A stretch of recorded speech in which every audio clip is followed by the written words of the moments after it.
Bueno, primeramente decirles buenos días a todos, agradecerles por su presencia, felicitar a mis compañeras que hicieron unas exposiciones realmente muy brillantes, pero ahora vamos a comenzar a hablar del presente y del futuro.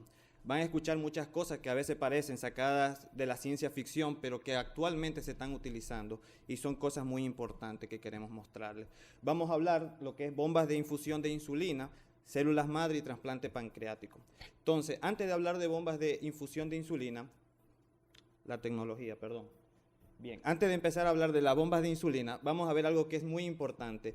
La enfermedad conocida como diabetes mellitus, que es lo que nos acoteja el día de hoy, vemos que no es nueva. Ya en el siglo XV a.C., en el papiro de Eber, los egipcios ya comenzaron a hablar sobre qué era diabetes. Posteriormente vemos que en 1921 se presentó un hito que revolucionó todo lo que se conoce de esta enfermedad, que fue la aparición y la aplicación de insulina, como ya lo explicó la doctora Jenny Cepeda. Posteriormente vemos que recién en el 1969 comenzamos a medir lo que es glicemia capilar. Antes se hacía por cinta y anteriormente todavía se hacía con la orina, viendo si aparecían hormigas o no aparecían hormigas. Pero después de este hito de 1921 comenzó a aparecer en 1981 unos nuevos dispositivos. Esos nuevos dispositivos consistían en una aplicación continua de insulina, de forma exógena y continua, con un dispositivo bastante cómodo, que es el que les voy a mostrar a continuación. Ese dispositivo que ustedes ven que tiene el joven en la espalda. Como ustedes ven que es un dispositivo bastante cómodo, el cual consistía de dos vías. En una vía tenía conectada la aplicación continua de insulina y glucagón, y en la otra vía tenía dextrosa, porque el paciente hacía mucha hipoglicemia. Pero vamos a seguir viendo qué otras cosas han pasado. Esta es la evolución tecnológica, la anterior era la evolución histórica. Ahora la evolución tecnológica, ¿qué es lo que me resalta más? Cosas importantes como es, por ejemplo, nuevamente la aparición de insulina. Yo quiero que hoy se vayan con ese recuerdo que la insulina fue en 1921, Banting y Best, porque ese es un hito en la revolución del tratamiento. Luego vemos que en 1977 aparecen los glucómetros, pero en 1983 aparecen las bombas de insulina. Y puede ser que muchos de nosotros no hayamos escuchado sobre bombas de insulina, siendo que ya llevan 40 años o 30 años y nosotros pensamos que eso es nuevo. En realidad no es nuevo, lleva mucho tiempo. Y como vamos a ver a continuación, son bastante eficaces, muy seguras y realmente representan el futuro del tratamiento de la diabetes mellitus. Bien, luego de eso vemos que existe algo muy importante. Miren lo que está marcado ahí, 1983. Se comienza a medir A1C y se comienza a hacer uno de los estudios más grandes, que es DSCT. Y en 1999 aparece lo que es el sensor de glucosa continua. Ese es un dispositivo que yo se lo voy a mostrar más adelante, que le medía el azúcar al paciente 400 veces en un día sin darse un pullón. ¿Ustedes se imaginan eso? Y estamos hablando de eso hace 30 años y todavía actualmente no se utiliza y las personas que lo utilizan son muy pocos. Y no porque no sea disponible, porque muchas veces somos los médicos los que no tenemos el conocimiento de ese tipo de tecnología y no lo podemos aplicar. Entonces, volvamos a esta imagen del joven que tenía algo muy cómodo en la espalda. Miren cómo se ha pasado de la imagen que tenía el paciente con una mochila que se aplicaba insulina, glucagón y dextrosa al dispositivo nuevo. Miren en qué consiste el dispositivo nuevo. Tiene un dispositivo que parece al celular, bastante pequeño, que es como un beeper, que le va aplicando al paciente constantemente insulina. Luego tenemos aquí la cánula que se coloca subcutáneo, que se cambia cada 3 días, un parche que se coloca al paciente cada 3 días. Y además de eso tenemos este dispositivo de aquí.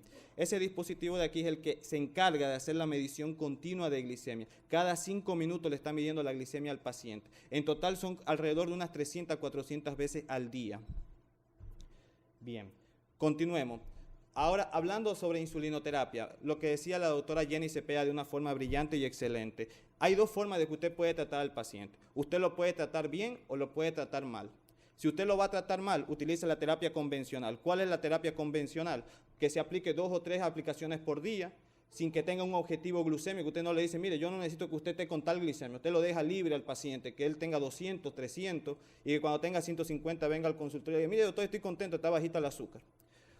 Y no le enseña a contar carbohidratos, no le enseña la importancia de medir y de saber cuánto tiene el índice glucémico cada alimento, o lo puede tratar bien. ¿Cómo se trata bien un paciente? Realmente un paciente diabético que amerite y esté bien controlado se puede tratar de 2 formas. Con terapia multidosis de insulina, que es lo que le estaba mostrando la doctora Cepeda, que se aplican una insulina basal y cada uno de los picos prandiales con cada una de las comidas. Se le enseña a hacer conteo de carbohidratos, se le enseña la importancia que tiene la dieta y el ejercicio físico y lo más importante, que se haga un automonitoreo continuo del paciente. Se tiene que medir entre 3 a 4 veces el azúcar. O en el caso contrario, si usted quiere tenerlo aún mejor controlado al paciente, usted le coloca una bomba de insulina. Bien, entonces esa imagen que ven ahí es un esquema de cómo normalmente nosotros producimos la insulina. Miren, ustedes ven que tiene una fase basal y luego se producen los bolos, ¿verdad? Ahora vamos a ver qué pasa cuando nosotros aplicamos insulina de forma exógena. Pasa eso.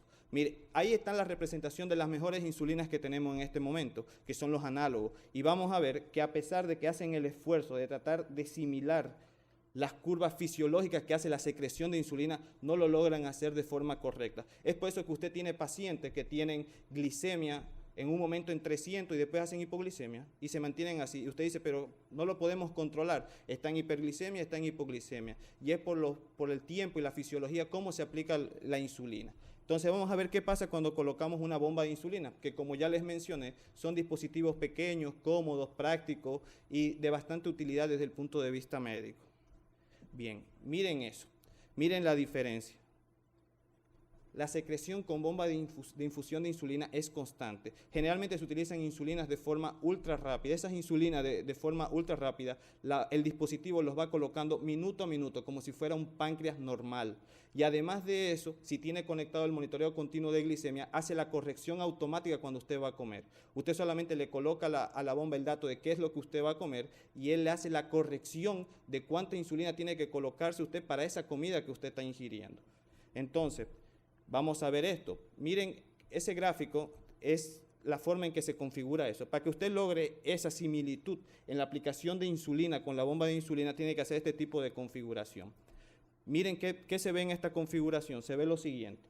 El paciente está dormido. Fíjense que a hora de las mañanas se produce una cosa. Cuando usted se va a despertar, aparece y se liberan hormonas contrarreguladoras para que usted se despierte. Se libera cortisol, se libera glucagón cuando está en el sueño profundo, para que usted pueda despertarse. Entonces, ¿qué pasa? En ese momento los requerimientos de insulina aumentan normalmente porque aumentan las hormonas contrarreguladoras. Entonces, ¿qué es lo que hace la bomba? De forma preprogramada, que usted se lo programa, aumenta la dosis de insulina que se está colocando en ese minuto. Luego, ¿qué pasa? El paciente va a ir a hacer ejercicio y usted no quiere que haga hipoglicemia el paciente. Entonces, ¿qué es lo que hace la bomba? Usted agarra y disminuye la secreción de insulina del dispositivo en esa hora que el paciente va a ir a hacer ejercicio. Además de eso, le da dos otras ventajas. ¿Cuáles son las otras ventajas que podemos tener? Son las siguientes. Usted le puede dar este tipo de bolo. Ese tipo de bolo se utiliza en dos casos. Si el paciente, por ejemplo, es un niño, y usted no come en 15 minutos o 20 minutos como lo hace una persona normal, porque si es un médico come en 5. Si es una persona normal y come entre 15 a 20 minutos, entonces usted le puede dar un solo bolo, como se hace normalmente. Pero un niño que tarda mucho tiempo en comer, tiene que jugar con la comida, todavía tiene que moverse, se acomoda y la otra cosa, usted le puede dar ese tipo de bolo que es cuadrado, que le da una pequeña parte en unos 5 a 10 minutos y luego en media hora le va colocando lo demás de insulina para ir corrigiendo la comida que el paciente ha ingerido y la glicemia como va subiendo. Pero ¿qué pasa además de eso? Logramos obtener eso. Con todos esos mecanismos, usted le puede hacer 72 configuraciones diferentes para las 24 horas del día al paciente. Y de esa forma usted tener un buen control con el paciente diabético. Ahora, ¿cómo estaban indicados los pacientes? ¿A qué paciente yo le colocaba una bomba de insulina? En los 80 se le utilizaba para tratamientos que tenían hiperglicemia constante y no se podían controlar. Para los pacientes que hacían hipoglicemia severa y los pacientes que hacían hipoglicemia sintomática. Cuando veamos el tema de hipoglicemia, que lo van a dar más adelante, vamos a ver que existen muchos pacientes que pueden tener 40, 30 miligramos por decilitro de glicemia y no presentar síntomas, son los más peligrosos. Y generalmente eso se ve en pacientes diabéticos tipo 1 que ya tienen algún tipo de neuropatía autonómica que le evita presentar los síntomas de hipoglicemia con valores bajos de glicemia. Además de eso, ¿qué pasa en los años 90? Ya cambió. Ya no solamente eran esas indicaciones que estábamos viendo, también se veía en pacientes que tenían fenómeno del amanecer, en las mujeres embarazadas y las que desean estar embarazadas y los que tienen un ritmo de vida cambiante. Muchos de ustedes tienen pacientes que trabajan, que tienen muchas actividades y no pueden estar constantemente llevando su insulina de un lugar a otro y no se aplica. Entonces esos pacientes siempre están en hiperglicemia constantemente. Y después apareció en los años 2000 las nuevas indicaciones que son gastroparesia, atletas y pediatras. Atletas, recuerden que son personas de alto rendimiento. Hay muchos deportistas que son diabéticos tipo 1 que utilizan bombas de insulina y compiten incluso en olimpiadas, gracias a este tipo de dispositivos. Y los pediatras presentan el siguiente problema. Hay niños hasta de 22 semanas, hasta de 2, 3 meses de nacido, que ya son diabéticos tipo 1. Entonces, ¿cómo usted hace para aplicarle a un paciente que necesita 0.025 unidades de insulina en una jeringa normal? Es imposible. Entonces, ¿qué es lo que pasa? Siempre al paciente o le ponemos demasiada insulina porque no se la podemos medir o le ponemos por debajo. Y eso en un niño que está creciendo, en realidad a largo plazo le va a causar muchas dificultades, va a retrasar su desarrollo tanto físico como cognitivo. Entonces, ese es el tipo de paciente en lo que está encaminado este tipo de terapia. ¿Qué ventajas tiene todo esto? Las ventajas son las siguientes. Hay mejor control glucémico, menos hipoglicemia, niveles de glicemia más estables y mayor flexibilidad de la rutina. Bien, esos son los modelos para que no vean que estamos comprometidos con ningún tipo de casa comercial. Le pusimos todos los modelos de bomba y de las diferentes empresas que las producen. Y posteriormente vamos a ver cuántos pacientes utilizan bomba de insulina. Uno dirá, no, deben ser como 5 o 6 pacientes. Miren. Solamente en Estados Unidos hay un total de 360,000 pacientes con bombas de insulina hasta el 2008. Se esperaba que hasta el 2015 se duplique esa cifra y prácticamente casi han llegado así. Entonces no son pacientes pocos los que tienen la bomba de insulina. Y a pesar de que para nosotros quizás es algo nuevo, ya vemos que llevan 30 años colocando este tipo de dispositivo. Bien, ¿cuáles son los beneficios reales que tiene la bomba de insulina?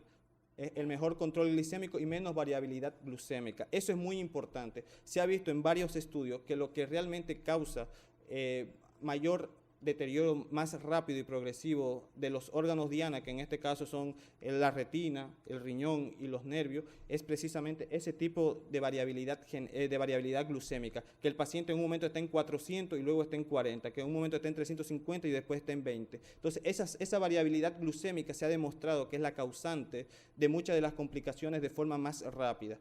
Luego de eso tenemos mayor control del fenómeno del alba, eso es muy importante en los niños pediátricos, menor severidad y frecuencia de las hipoglicemias. Se ha visto una reducción de hasta el 40-60% de las hipoglicemias en los pacientes que tienen bomba de insulina y mayor flexibilidad y normalización de los estados de vida. Entonces, ¿a qué paciente yo le pongo una bomba de insulina? En realidad, todo paciente tiene la posibilidad de utilizar la mejor terapia posible, lo más fisiológicamente posible. Pero la principal recomendación son los diabéticos tipo 1, porque los diabéticos tipo 1 tienen que utilizar multidosis de insulina y tienen que tener un mejor control porque no producen nada completamente de insulina y hay que reemplazar la terapia hormonal. ¿Qué otra cosa más? Los pacientes que, como ya habíamos mencionado, tienen una diabetes mellitus lábil. ¿Qué es una diabetes mellitus lábil? Que rápidamente hacen descompensaciones agudas, como pueden ser cetoacidosis. Son pacientes que hacen frecuentemente cetoacidosis y frecuentemente hacen hipoglicemia. Esa es otra indicación de las terapias con bomba de insulina.